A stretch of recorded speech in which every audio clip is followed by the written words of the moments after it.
Hello दोस्तों, आज हम लोग डिफरेंशियल कैलकुलस और इंटीग्रल कैलकुलस पढ़ेंगे। For the purpose of solving physics questions we need to understand just a limited we need to have a limited knowledge of differential calculus and integral calculus.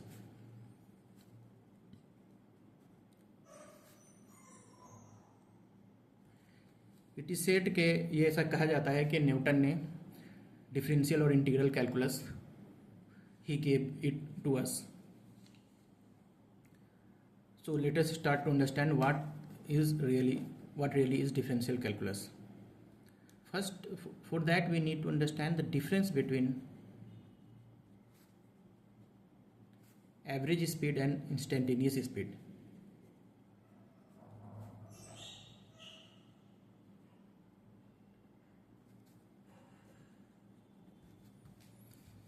There is a famous train named as Purva Express, which start from New Delhi. Train number is 12304. It starts from New Delhi and it terminates at Howrah. The distance between these two is roughly around 1527 kilometer, and it starts here at New Delhi at around 5:40 p.m. and scheduled time at Howrah is around 5 p.m. the next day. So total time taken is around 23 and 1/3 of hour. So average speed is 1527 divided by 23 1/3, which is roughly around 65.44 kilometer per hour. This is average speed. Average speed है ये. Average speed का क्या मतलब होता है? Average speed का मतलब होता है कि ये टोटल दिल्ली से हावड़ा तक जाने का एवरेज स्पीड हुआ. यानी कि अगर दिल्ली से हावड़ा तक ये इसी स्पीड से जाए थ्रू आउट द जर्नी तो इतना ही टाइम लेगा. This is the meaning of average speed. लेकिन क्या थ्रू आउट द जर्नी ये इसी स्पीड पे रहा? नहीं, सर्टेनली नॉट. ये बहुत जगह ये ट्रेन रुकी होगी. हो सकता है अलीगढ़ पे रुकी होगी, कानपुर पे रुकी होगी, पटना पे रुकी होगी. तो इसका स्पीड हमेशा 65.44 नहीं रहा. ये एवरेज स्पीड है. So average speed how we calculate change in position और change in distance by change divided by change in time, where change in time is finite. यानी आधा घंटा, 1 घंटा, 1 मिनट, 2 मिनट, 5 मिनट, एक फाइनाइट टाइम होगा. उस दौरान जितनी भी चली है ट्रेन उसको हम उससे जो डिस्टेंस तय किया उसको टाइम से डिवाइड करेंगे, then we will get average speed. Then what is instantaneous speed?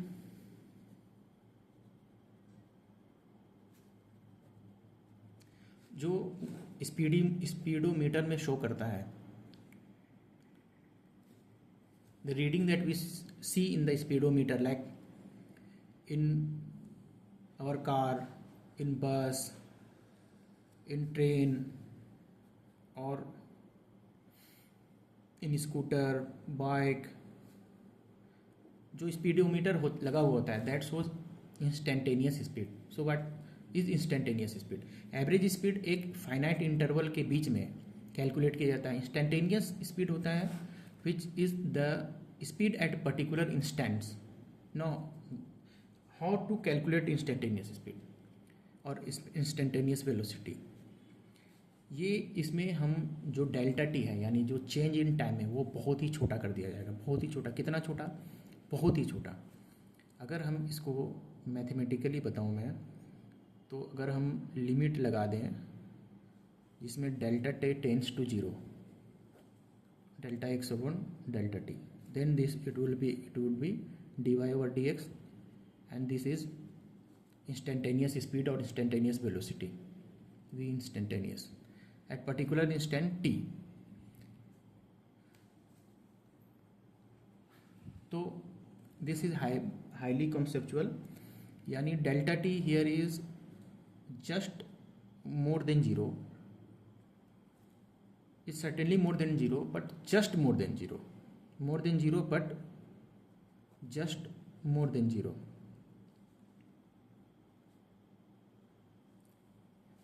From here we get the concept of instantaneous speed, instantaneous velocity.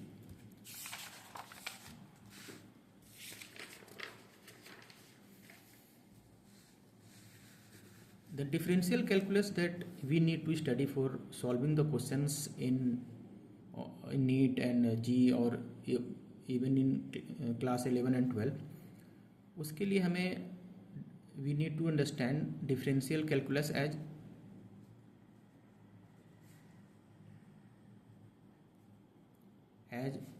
dy by dx or as rate of change of y with respect to x.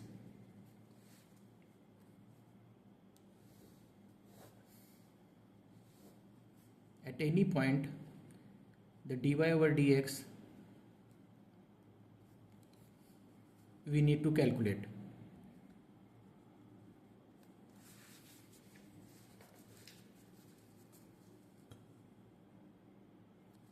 Some formulae.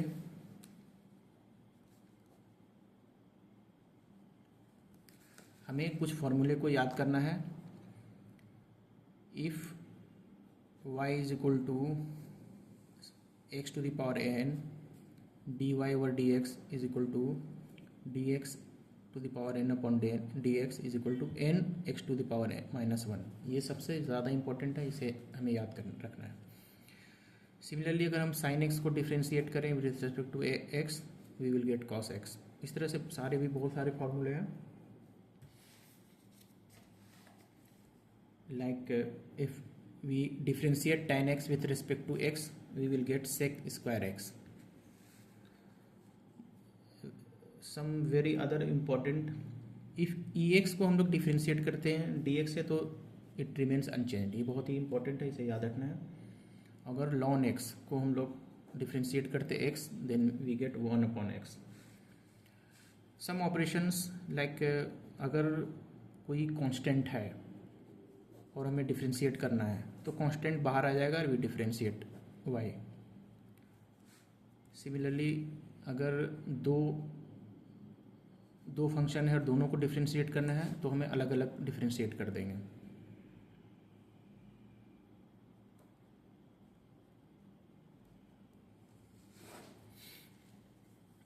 दो important है, वो भी हमें याद रखना है. अगर दो फंक्शन है और दोनों मल्टीप्लिकेशन में और हमें डिफ्रेंशिएट करना है, देन वी फॉर्मूलाइज दिस. फर्स्ट पहले एक को कांस्टेंट लेना है, dv ओवर dx करना है. फिर दूसरे को v को कांस्टेंट लेके du ओवर dx करना है. इसी तरह से अगर du बाई v है और इसको हमें डिफ्रेंशिएट करना है, तो फॉर्मूला जो है वो है, सबसे पहले आप नीचे v स्क्वायर लिख दीजिए, फिर v को लिखिए कांस्टेंट लेके, u को डिफ्रेंशिएट करिए, फिर माइनस करिए, you write u and differentiate v with respect to x. और एक और फॉर्मूला है last but not the list. अगर हमें dy ओवर dx है तो इसको हम इस तरह से भी लिख सकते हैं, dy over du into du over dx. और चाहो तो इसमें और टर्म यू कैन ऐड. अच्छा, this is all about first differential. We can differentiate many time. Like velocity is the first differential of position dx over dt, and acceleration is the first differential of velocity with respect to time. But we know that velocity itself is a differential of time, a differential of position with respect to time. So acceleration is equal to d2x upon dt2, which means acceleration is first differential of velocity with respect to time, but it is second differential of position or displacement with respect to time. Now maxima and minima.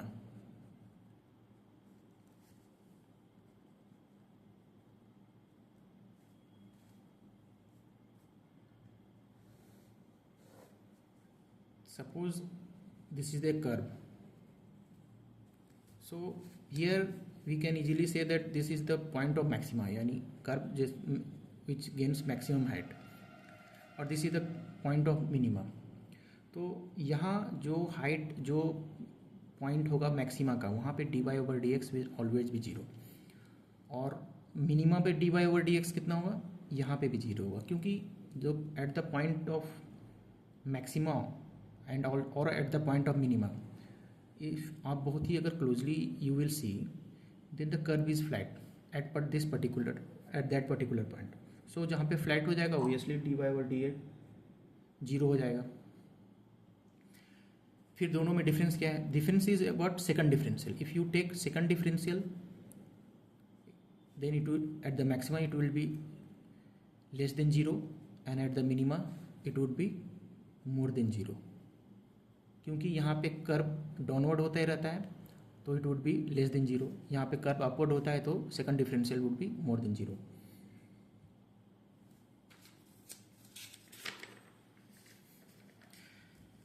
मैं अभी ये सब इसलिए बता दे रहा हूँ because this फॉर्मूले would be used later on while solving questions.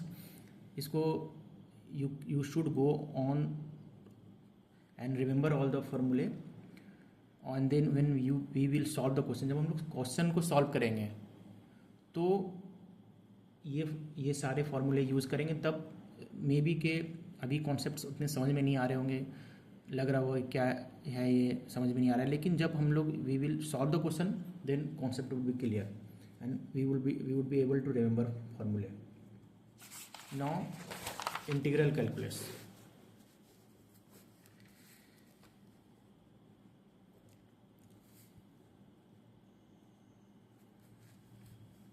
Integral calculus is in a way is opposite to differential calculus. If differentiation is about slope of the curve,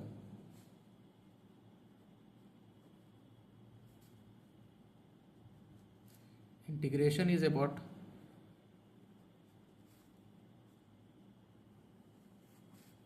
area under the curve.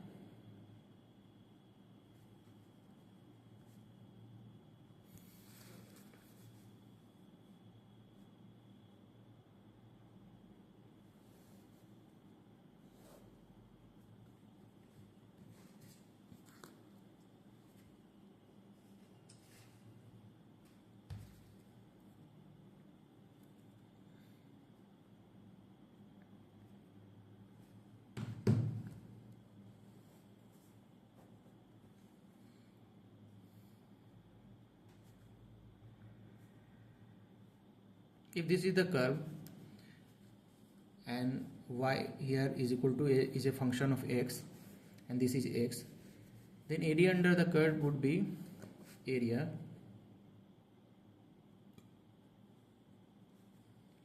integration of fx dx and x from x1 to x2. This is the integration.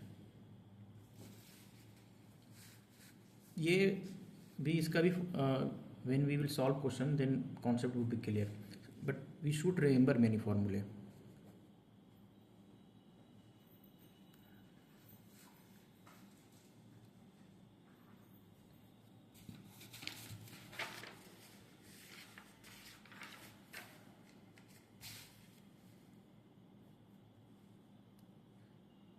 x to the power n dx, इसको अगर हम integrate करें then we get x to the power n plus 1 upon n plus 1.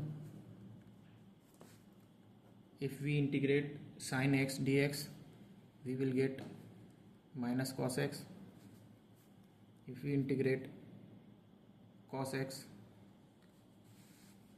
dx, we get sin x. Similarly, there are many other formulae. If we integrate 1 to the power x 1 upon x dx, we get ln x. Ln x is log x to the which has base of e. If we integrate fx dx multiplied with c, c constant है तो सी हम बाहर निकाल देंगे, जैसे हम differentiation में कर रहे थे उसी तरह से कांस्टेंट टर्म बाहर निकाल देंगे. Similarly if we integrate f x plus g x, दो फंक्शन को, तो we will integrate them separately.